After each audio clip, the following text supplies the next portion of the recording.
Oh god. That's all it is hibernation mode. How much sleep can one person get or need? Now I gotta go back to sleep. You could tell when you wake up if the thing's here or not.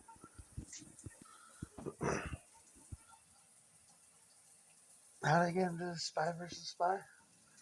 I remember getting the old. You could get back in the day. You can get Cracked magazine or Mad, and they were both kind of good. But I think Mad was like more revered, and they had the fold outs in the back. I think Mad had it. Yeah, Mad did. These elaborate fold outs where you fold the picture and there's a picture in the back. Dickheads over there chanting, "Shut up." There's a picture on the last page of the magazine, and it's usually this elaborate picture, and it's kind of a mirror image. And when you fold it together, it becomes a new picture. Alfred E. fucking Newman, he's another one. He's another little Mona Lisa thing. It's like, what is that? I forget what they named him, but he's got that androgynous quality. Like that could be a girl, it could be a guy. What is that? What, me worry? Alfred E. Newman. What? Me worry? And the shit was hysterical. They'd make fun of everything. Didn't I don't think that they would even allow Cracked or Mad these days. But in Mad Magazine, there was a section dedicated to Spy versus Spy.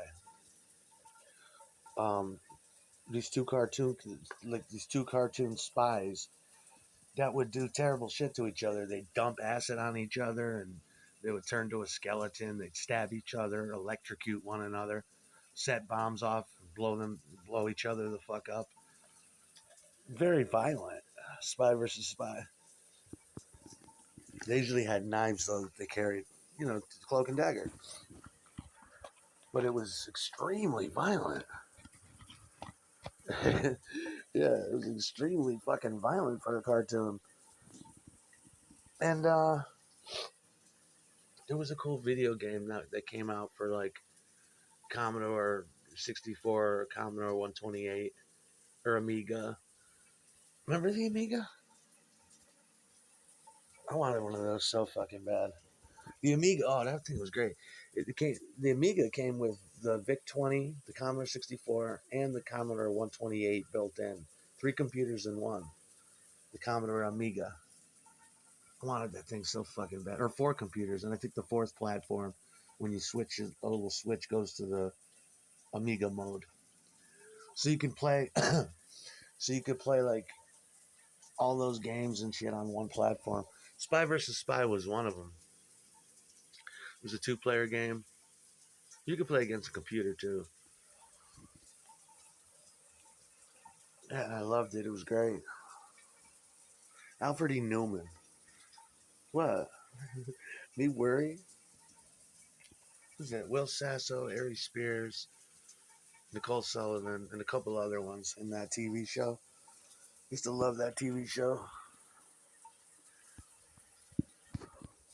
It was funny. It's back when shit was funny. What the hell TV show was he on afterward? Will Sasso was Janusz the Greek. Was it what the fuck TV show was he on later? But those are the best cartoons, the ones that don't make a fucking sound. The one from the 20s and the 50s and 60s, Tom and Jerry. Echo and Jekyll had minimal dialogue. Spy vs. Spy had none. Pink Panther, best cartoon ever made. That cool bebop or that cool bop jazz. That was the best shit. Never heard a fucking voice. Nobody said shit in those cartoons. But if you look on my flyer, that's a tribute to the Omnipoint bird. The 2 spies have got their hand on their gut. And that was my brother-in-law's story. He used to work for Omnipoint at one point. He was a reseller. And someone came in and painted the Omnipoint bird on his wall, but it was a little just it was the kid painted He was all fucking distended and fucking fat and shit, and he had his hand on his gun. I'm like, that don't look like the omnipoint bird. This macaw parrot. He's all fucking fat with his hand on his gut. You need to do that over again. So that's why we made the Spy versus Spy with the hands on their gut. It was a tribute. It was like a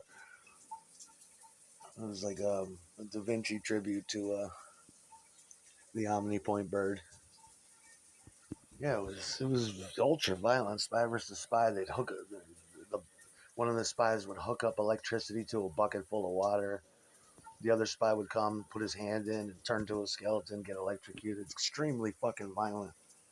Cracked and Mad made fun of pop culture. They made fun of everyone. They made fun of every single person that was involved with pop culture back then. Michael Jackson, Liz Taylor, Delta Burke, everybody. And they would draw these like they'd make fun of everything, every TV show, The Facts of Life, Different Strokes. Then they'd draw these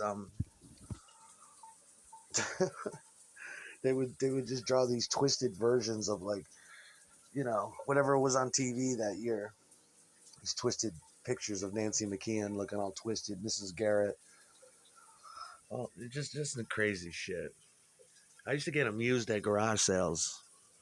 I'd, I'd, I'd come across stacks of them and get those as a kid. Be reading old back issues of Cracked and Mad. I'm trying to think of the little blonde kid's name from Cracked.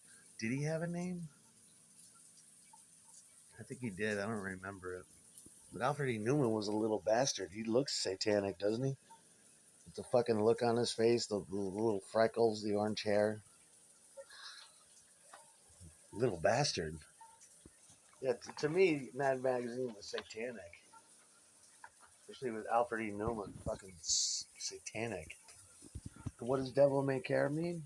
It means like it means like it's used to describe people. It means a person that carpe diem, that person that seizes the day, does what they want to do, doesn't really care about, doesn't have a care in the world, just does what they want to do.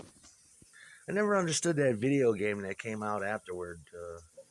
Devil May Cry. That's so stupid. The fuck does that mean?